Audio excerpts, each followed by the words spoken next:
आज के मुख्य समाचार। टेंट हाउस में लगी आग। शिमला में विद्यार्थियों की संख्या के हिसाब से शिक्षकों की नियुक्तियां। पधर में हर्षोल्लास के साथ मनाया गया गणतंत्र दिवस। सेतु द्वारा कर्मचारियों के साथ किया गया धरना प्रदर्शन। जतोग में बसों की समस्याओं को लेकर स्थायी निवासी परेशान। घर में आग लगने से व्यक्ति जिंदा जला। अब समाचार विस्तार से। मंडी क्षेत्र के औद्योगिक क्षेत्र सोलीखट में एक टेंट हाउस के स्टोर में आग लगने से लाखों रुपए का सामान जल चुका है। आग की घटना पिछले कल की बताई जा रही है। करीब 1:45 के आसपास यह घटना पेश आई। प्रारंभिक जांच में आग लगने की वजह शॉर्ट सर्किट होना बताया जा रहा है। स्टोर में रखी प्लास्टिक की 2000 कुर्सियां, 1 लाख वर्ग फीट कारपेट मैट, गद्दे और गलीचे, रजाई, प्लाईबोर्ड, सोफे, क्रॉकरी आदि का सामान जलकर राख हो चुका है। सामान 2 स्टोर में रखा गया था। बाहर से शटर लगाया गया था। 2 बजे दमकल विभाग को आग लगने की सूचना प्राप्त हुई। करीब 2:15 दमकल विभाग के अधिकारी और कर्मचारी अग्निशमन वाहन लेकर पहुंचे। स्टोर में आग की लपटों को देखकर 2 अन्य वाहन और स्टाफ भी बुलाया गया। करीब 2 घंटे की कड़ी मशक्कत के बाद आग पर काबू पाया गया। अब तक सब कुछ राख हो चुका था। स्टोर में शटर लगा होने के कारण दमकल कर्मियों को थोड़ी परेशानी भी झेलनी पड़ी। बाद में शटर उठाकर अंदर लगी आग को बुझाया गया। दमकल विभाग के करीब 16 अधिकारी और कर्मचारी मौके पर आग बुझाने में डटे रहे।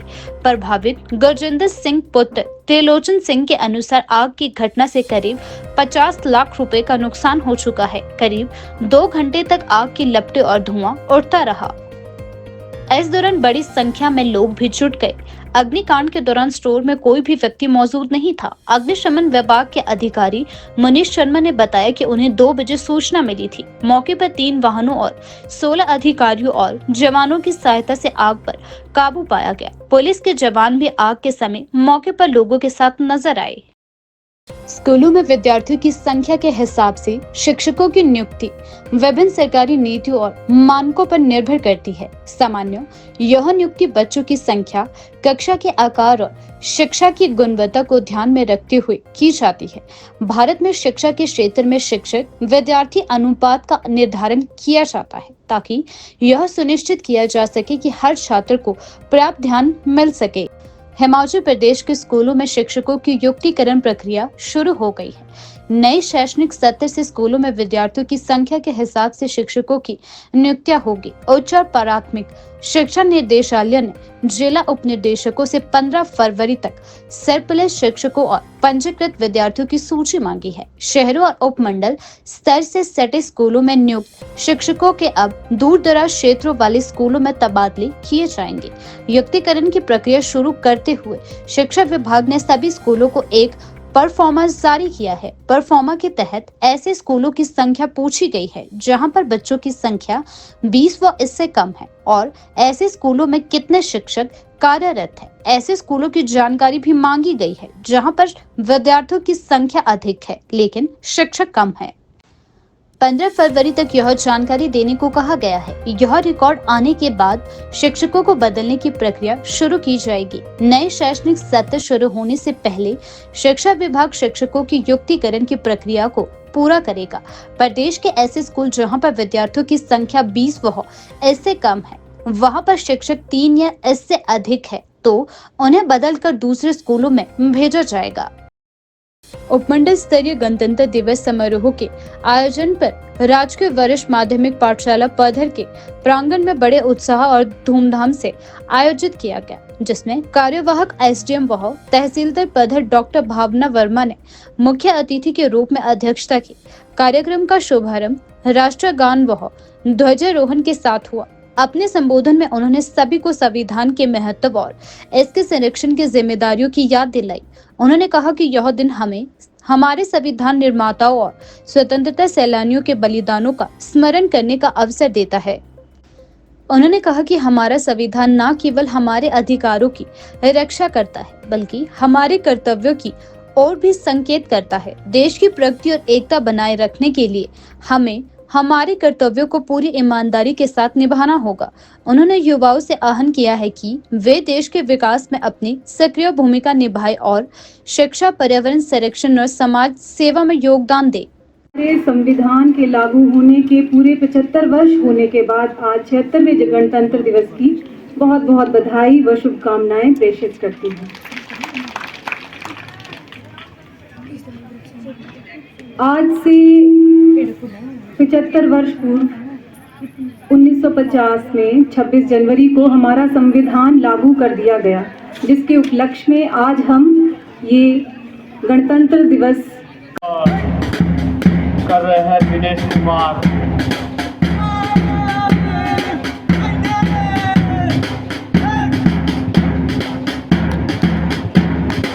दूसरी टुकड़ी है गवर्नमेंट सीनियर सेकेंडरी स्कूल पत्थर के स्काउट एंड गाइड, जिसका नेतृत्व कर रही है सपना।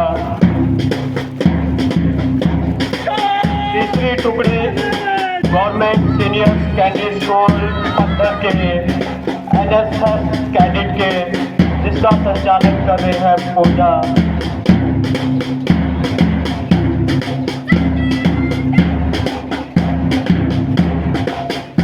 गवर्नमेंट डिग्री कॉलेज नारला के NCC कैडेट, जिसका संचालन कर रहे हैं। National law university Ghandal Shimla से 43 कर्मचारियों को नौकरी से निकालने के खिलाफ सेटू द्वारा कर्मचारियों के साथ किया गया आज शिमला में धरना प्रदर्शन। Himachal Pradesh national law university Shimla में कर्मचारियों के हक के लिए किए गए धरना प्रदर्शन में सेटू राज्य अध्यक्ष विजेंद्र मेहरा ने कहा कि जब लॉ यूनिवर्सिटी अपने कर्मचारियों के साथ न्याय नहीं कर सकते तो स्टूडेंट्स को क्या लॉ की शिक्षा देंगे। साथ ही उन्होंने कहा कि शिमला लॉ यूनिवर्सिटी के कर्मचारियों ने अपने हक के लिए Himachal Pradesh national law university के अधिकारियों से अपनी मांगों को लेकर गुहार लगाई है। देखिए, नेशनल लॉ यूनिवर्सिटी जो घंडल में शिमला में स्थित है, यहाँ पर जो कानून की हत्या हो रही है, आप देख पा रहे हैं पीछे, बिल्कुल अपने पीछे लिखा गया शब्द है लॉ यूनिवर्सिटी, कानून का विश्वविद्यालय है। और हमारे देश के कानून की ये हत्या करता है विश्वविद्यालय प्रशासन। 43 मजदूरों को जिस तरीके से निकाला गया विश्वविद्यालय से, ये हायर एंड फायर की नीति है। हमारे देश का कोई भी कानून इसकी इजाज़त नहीं देता है। हायर एंड फायर का कानून हमारे देश के अंदर नहीं है। हमारे देश के अंदर अगर मिसकंडक्ट में भी किसी मजदूर को या कर्मचारी को नौकरी से निकालना है, उसकी भी एक प्रक्रिया है। हालांकि इन्होंने कोई मिसकंडक्ट नहीं किया। ये तो वो मजदूर थे जिन्होंने 12-12 घंटे ड्यूटी की। ये वो मजदूर थे जिनके लिए जो काम निर्धारित था उससे भी ज्यादा अतिरिक्त काम इन्होंने किया। ये वो मजदूर थे जिन्होंने इस विश्वविद्यालय को बनाने में अपना अग्रणी योगदान दिया। ये वो मजदूर थे जो सालों सालों से निस्वार्थ भाव से, लगन से, ईमानदारी से अपनी सेवाएं दे रहे थे। सुबह 7 बजे से लेकर शाम के 7 बजे तक कड़ी कठिन परिस्थितियों में इन मजदूरों ने इस विश्वविद्यालय को आगे बढ़ाने में अपना योगदान दिया। और हमारे देश के अंदर आपने देखा है, हिमाचल प्रदेश का भी अगर आप उदाहरण देंगे, जो भी डेली वेजर मजदूर होते हैं उनको एक निश्चित अवधि के बाद, एक समय के बाद, कुछ सालों के बाद, हिमाचल में आपने PWD का एक फाइनेस्ट उदाहरण है जो आपने देखा है, जहां डेली वेजर के रूप में मजदूरों को नियुक्त किया जाता था और बाद में उनको रेगुलर किया जाता था। इस पर कोर्ट के भी बहुत सारे निर्णय, माननीय सर्वोच्च न्यायालय ने भी कुछ साल पहले इस पर टिप्पणी की थी हिमाचल के संदर्भ में। तो कहाँ तो इन मजदूरों को रेगुलर होना था, इनका नियमितीकरण होना था, इनकी सेवाओं को नियमित करना था। लेकिन विश्वविद्यालय प्रशासन ने, जो नया विश्वविद्यालय प्रशासन आया, उसने भाई भतीजावाद करने के लिए, अपने मंसूबों को पूरा करने के लिए इन मजदूरों को बिना कारण, बिना नोटिस के गैर कानूनी तरीके से नौकरी से निकाल दिया। जो देश का जो 1947 का कानून है, औद्योगिक विवाद अधिनियम, उसकी भी हत्या है। जो देश का संविधान है उसकी भी हत्या है। और जो सरकार की नीति है उसकी भी हत्या है। उसके खिलाफ हम लगातार एक आंदोलन लड़ रहे हैं। और हम फिर एक बार कहना चाहते हैं, हिमाचल प्रदेश सरकार से कहना चाहते हैं, केंद्र की सरकार से कहना चाहते हैं, दोनों सरकारों के श्रम विभाग जो हैं उनसे हम अपील करना चाहते हैं, इन मजदूरों को न्याय दिया जाए। अविलंब रूप से तुरंत प्रभाव से इनको दोबारा नौकरी पर लिया जाए। और हम लोग जो है 2022 को हमारी चयन प्रक्रिया हुई थी। इन्होंने पूरे प्रक्रिया के साथ यहाँ पे हमारे इंटरव्यू लिए थे, हमें चयनित किया था और हमें लड़कियों की सुरक्षा के लिए रखा गया था, क्योंकि उनकी जो हॉस्टल थे वो यूनिवर्सिटी कैंपस से काफ़ी दूरी पे थे। तो हम लोगों को उसमें तैनात किया गया। सुबह 7 बजे से रात के 7 बजे तक की ड्यूटी दी गई हमें, और हमें मतलब ये बोला गया कि 12 घंटे आपने लड़कियों के साथ ही रहना है, उनकी सुरक्षा को देखना है। तो उनको जैसे हॉस्पिटल जाना होता था, उनको हॉस्पिटल लेके जाना, कोई भी बीमार हो जाता था, उनकी हर चीज़ को हम देखते थे। लेकिन इन्होंने क्या किया कि हमें मतलब पहले तो हमें 8 महिलाओं को हमें पहले रिक्रूटमेंट किया। फिर उसके बाद इन्होंने 6 महीने बाद इन्होंने बोला कि हमें बहुत ज़्यादा ज़रूरत है आप लोगों की, तो इन्होंने फिर से तीन पोस्टें निकाली। ठीक है, फिर इन्होंने 3 पोस्टें निकालने के बाद इन्होंने फिर इनको 6 महीने रखा और 6 महीने के बाद इन लोगों को निकाल दिया, ये बोल के कि अभी आपकी ज़रूरत नहीं है, आप घर चले जाओ।